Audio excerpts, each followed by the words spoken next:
do you know how to regulate your child? Most kids fall into one of four categories. A huge piece of what we're trying to do is figure out for this particular human, this one I have right here in front of me, what is the thing that is going to be the most nurturing and helpful to bring the emotions down so that you can talk and connect and do all of the good teaching that you want to do as a parent. So we're going to think about these four different categories, okay? We've got regulation, sensory, relevance, and executive. If I'm a grown-up and I'm in major dysregulation in the limbic part of my brain and I need regulation support, that's probably because I haven't drank enough water, okay, today, or maybe it's because I haven't gotten enough sleep and I need to take a nap. This is a bed, guys. It's probably that I need some help reading my body cues so that I can respond to them in a more timely manner.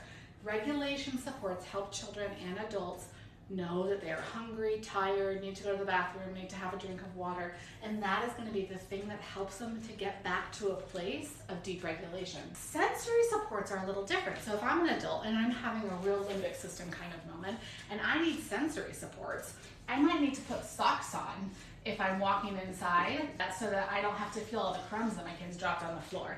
If I need sensory support, I might need to go to hot yoga so that I can stretch my body. If I need sensory support, I might need to turn off all the sound because it's too loud for me, or put some headphones on.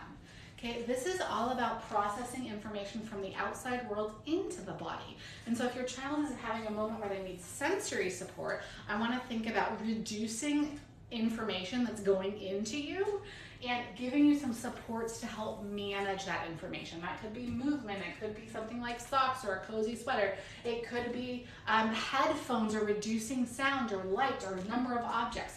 Now if I am having an adult having a limbic system moment and I need relevant support, I probably need to call a friend because I need to know somebody understands, right? So if my kids are just fighting to the death and I'm like, oh my freaking God, maybe I need to text my bestie and she's gonna text me back. I'm gonna say, oh my God, can you believe what they did?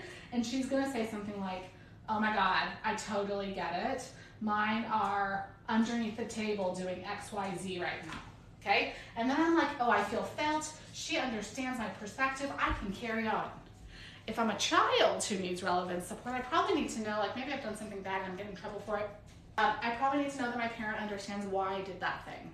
And always remember, if your kid needs relevant support, their perspective is not usually your perspective. And then the last kind of support I want to think about is executive. This is not to be confused with executive functioning. It's about meaning making and kind of sequential thinking, right? So that I know what is coming next and I can kind of relax into that knowing. And so this kind of adult who's having a limbic system moment and needs a little help is maybe going to make themselves a checklist box. Or they're going to say, okay, I need these 3 things done and I already did that one. They're going to include this for a measure of comfort and then they can go do these 2. If you have a child who needs executive support, I might give them a visual picture. I might say, first shoes, then park. Or first this wrapper to the trash, then we get a snack. When you're thinking about how to regulate your child, my first question to you is, what kind of support does your kid need?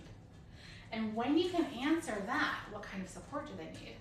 Then we can have a conversation about what it looks like for your particular child. Now, of course, there's going to be times when your kid needs all of these different kinds of supports, but most kids fall into 1 or 2 categories most of the time.